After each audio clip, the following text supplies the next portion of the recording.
Welcome to ज्ञान की पाठशाला। ज्ञान की पाठशाला में आप सभी का स्वागत है। Learning objectives. After completing this digital module, learners will be able to understand the concept of employment generation and its relation with country's GDP. Learn how the worker population ratio is useful to understand the proportion of population that is actively contributing to the production of goods and services of a country. Understand the differences among regular salaried employees, self-employed and casual wage laborers in employment scenario. Learn the causes why the self-employed and casual wage laborers are generally found more in rural areas than its urban counterpart. Understand the divisions among three sectors of economic activity as primary, secondary and service or tertiary sectors. Learn how after 1990s, at the time of economic reform in India, the employment growth started declining and reached the level where India was during the early stages of planning phases. Understand about the distribution of workforce, showing that while in 1972 to 73, about 74% of workforce was engaged in primary sector, but in 2011-12, this proportion declined to 50%. Learn about the vulnerability of casual waged workforce and self-employed people when casualization of workforce continues in high pace in India. Workers and employment. Employment is a relationship between two parties where one party, which may be a corporation, for-profit, not-for-profit organization, cooperative or other entity as the employer and the other is the employee. Employees work in return for payment, which may be in the form of an hourly wage, by piecework or an annual salary, depending on the type of work an employee does or which sector she or he is working in. Employment is typically governed by the specific employment laws, regulations or legal contracts. Gross domestic production or GDP means the total consumption or production within the geographical border of the country. Thus, it implies that employment could or might increase with a higher rise in GDP because of, say, increased government spending. Who are the workers? The workers in India refer to the employment in the economy of India. In 2012, there were around 487 million workers in India, the second largest after China. Of these, over 94% work in unincorporated, unorganized enterprises ranging from pushcart vendors to home-based diamond and gem polishing operations. The organized sector includes workers employed by the government, state-owned enterprises, and private sector enterprises. In 2008, the organized sector employed 27.5 million workers, of which 17.3 million worked for government or government-owned entities. The nature of employment in India.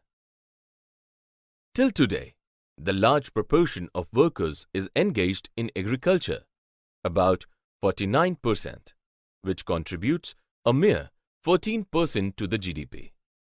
In contrast, the service sector, which contributes 58% of the GDP, barely generates 27% of the employment, and the share of manufacturing in both employment, 13%, and GDP, 16%, is much lower than in East Asian and Southeast Asian countries.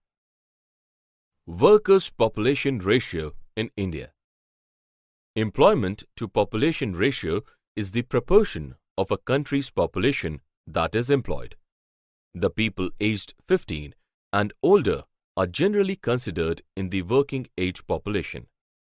According to the 5th Annual Employment Unemployment Survey 2015-16, Worker Population Ratio WPR was estimated in India to be 47.8%.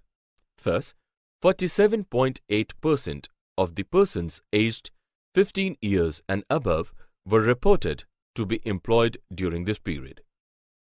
Different levels of participation of people in economic activities. There is a huge variation in the levels and trend of female labor force participation within regions in India. In 2009-10, Eastern states showed the lowest overall participation rate of 22.6%, while the southern states were more than double at 51%. Compared to the rest of the country, women in southern states enjoy a higher status with fewer restrictions on mobility, which could have implications for women's ability to engage in productive work. Self-employed and hired workers. Among workers in rural areas, 54.2% are self-employed, as against 41.1% in urban areas, and 38.6% work as casual labor, as against 17.5% in urban areas. Grossly, the Indian economy is characterized by the existence of the vast majority of informal or unorganized labor employment. As per a survey carried out by the National Sample Survey Organization (NSSO) in 2009-10, the total employment in the country was of 46.5 crore, comprising around 2.8 crore in the organized and the remaining 43.7 crore workers in the unorganized sector. Out of these workers in the unorganized sector, there are 24.6 crore workers employed in agricultural sector, about 4.4 crore in construction work and remaining in manufacturing and service. Employment in firms, factories and offices. In primary sector, agriculture and mining or quarrying are the prominent economic activity. Almost two-thirds of the total workforce earns their livelihood through farming and other allied sectors like forestry, lodging and fishing, which accounts 18% of the GDP. These sectors provide employment to 60% of the country's total population. About 43% of the country's total geographical area is used for agricultural purposes. After independence, additional areas were brought under cultivation and new methods, practices and techniques of irrigation and farming were introduced by the government. Shift to primary to secondary sector.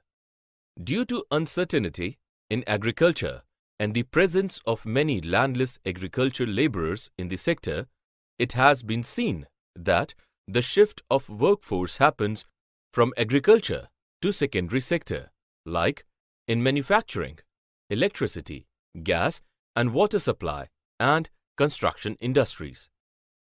Many of the contractual laborers whom we see in the construction sites in the urban areas, in private and even in governmental projects, most of them are the laborers who left agriculture and came in the cities for alternative employment opportunities.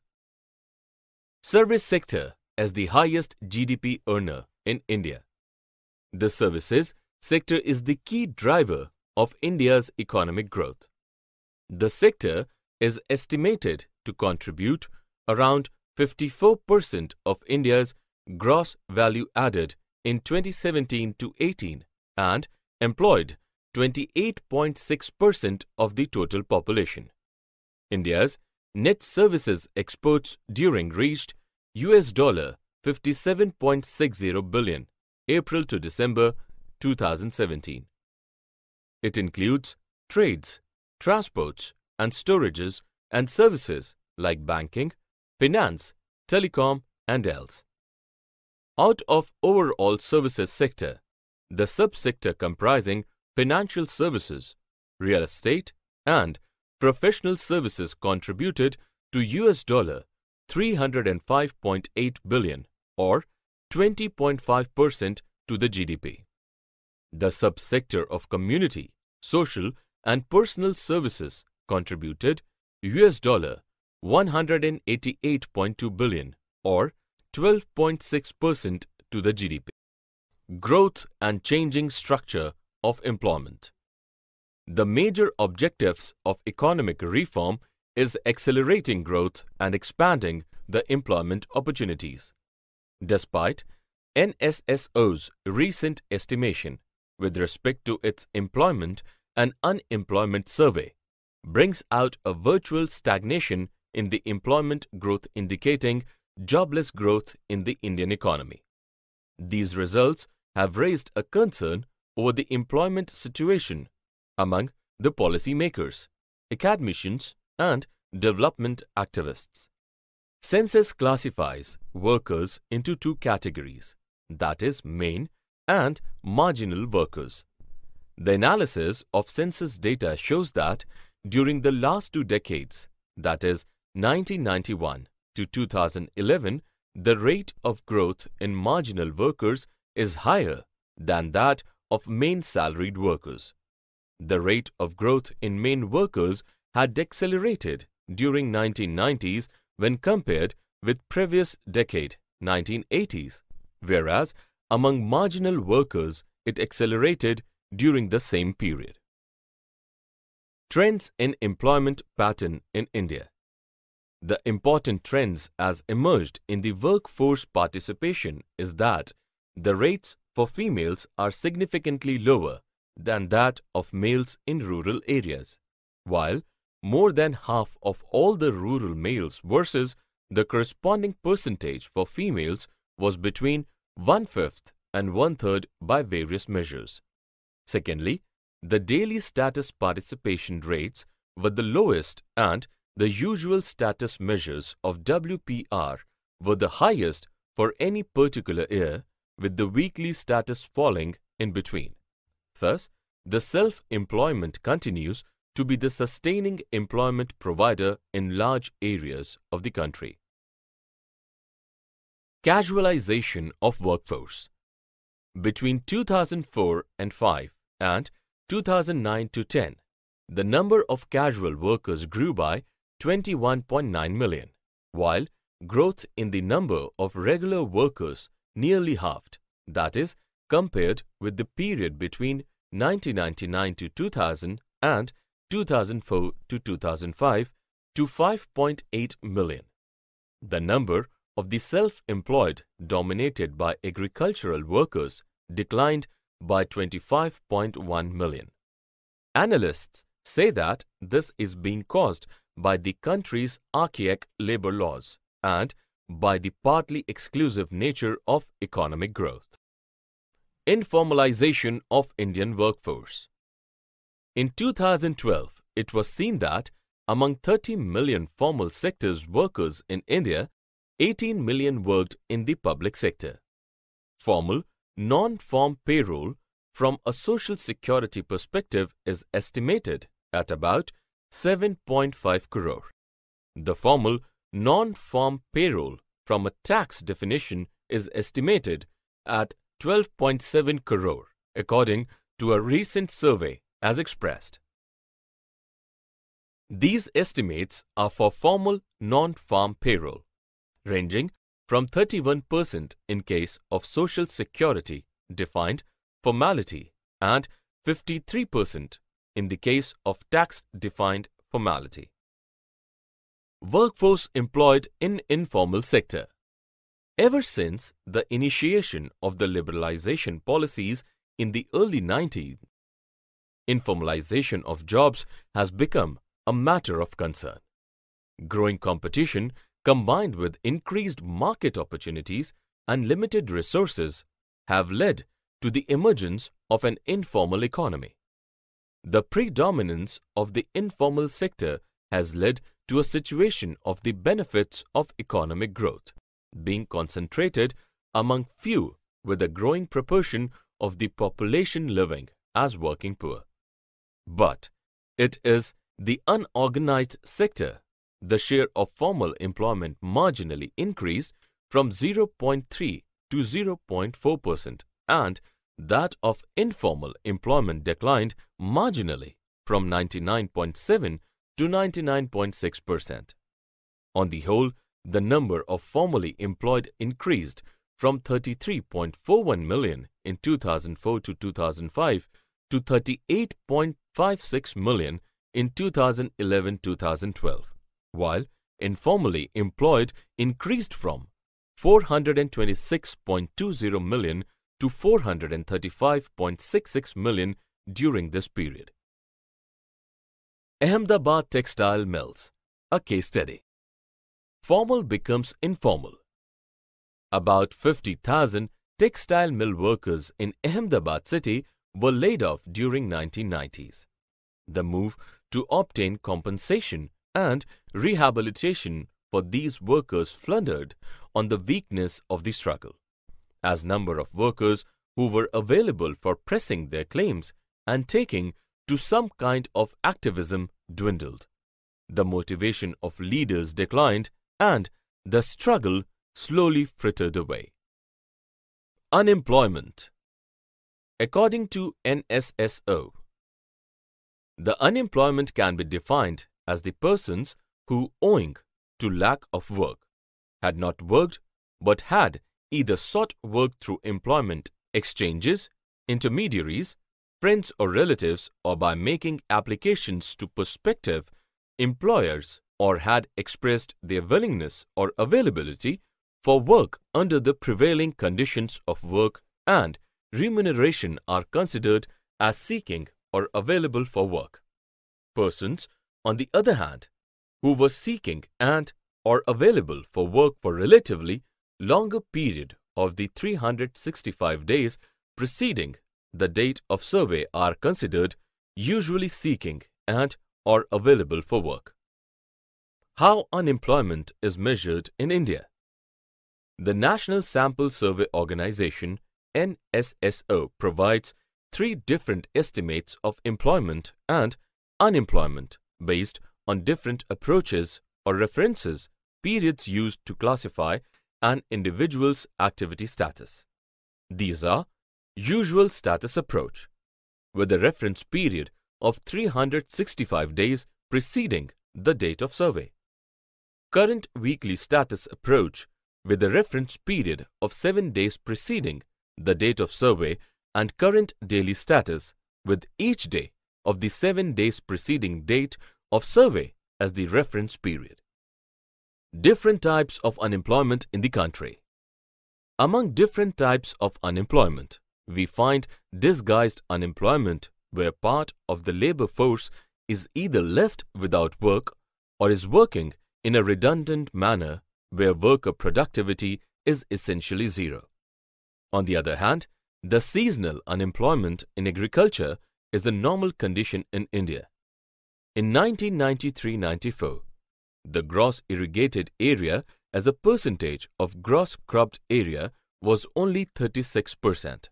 This implies that farmers cultivating approximately 75% of the land remain involuntarily unemployed for 4 to 6 months, unless they find some temporary employment in this period. Government and employment generation. Erstwhile, a labor law which was later renamed as the Mahatma Gandhi National Rural Employment Guarantee Act, (Manrega), which aims to guarantee the right to work for all. It aims to enhance livelihood security in rural areas by providing at least 100 days of wage employment in a financial year to every household whose adult members volunteer to do unskilled manual work. The Act was finally accepted in the Parliament and commenced implementation in 625 districts of India. Based on this pilot experience, Narega was scoped to cover all the districts of India from 1st April 2008. In its World Development Report 2014, the World Bank termed it a stellar example of rural development. Another aim of Manrega was to create durable assets such as roads, canals, ponds, wells. It was fixed that the Manrega is to be implemented mainly by Gram Panchayats. Labor-intensive tasks like creating infrastructure for water harvesting, drought relief, and flood control were also preferred. Direct and indirect employment opportunities.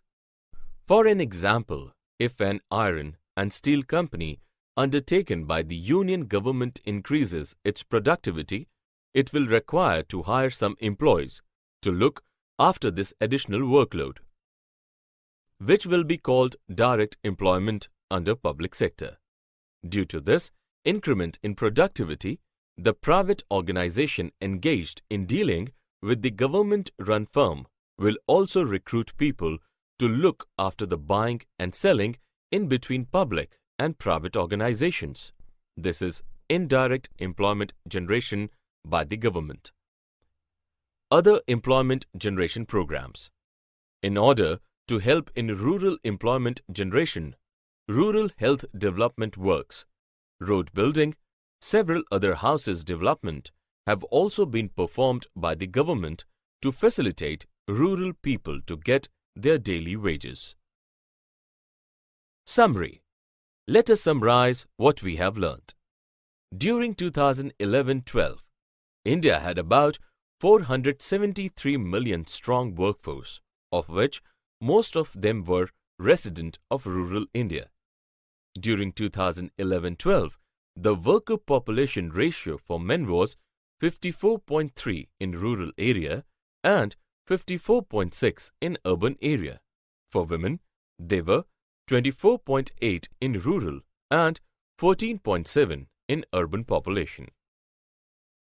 In entire workforce in India, self-employed are 52%, casual laborers are 30% and regular salaried employees are 18%. 64% of workforce is engaged with primary sector in rural area, while 24% of workforce with secondary and 27% is with service sector. During post-reform period, India has been witness to employment opportunities in the service sector. These new jobs are found mostly in the informal sector and the nature of opportunities being also mostly casual.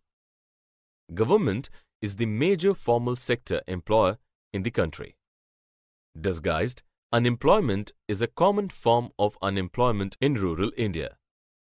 There has been a change in the structure of the workforce in India. Through various schemes and policies, the government takes initiatives to generate employment directly and indirectly.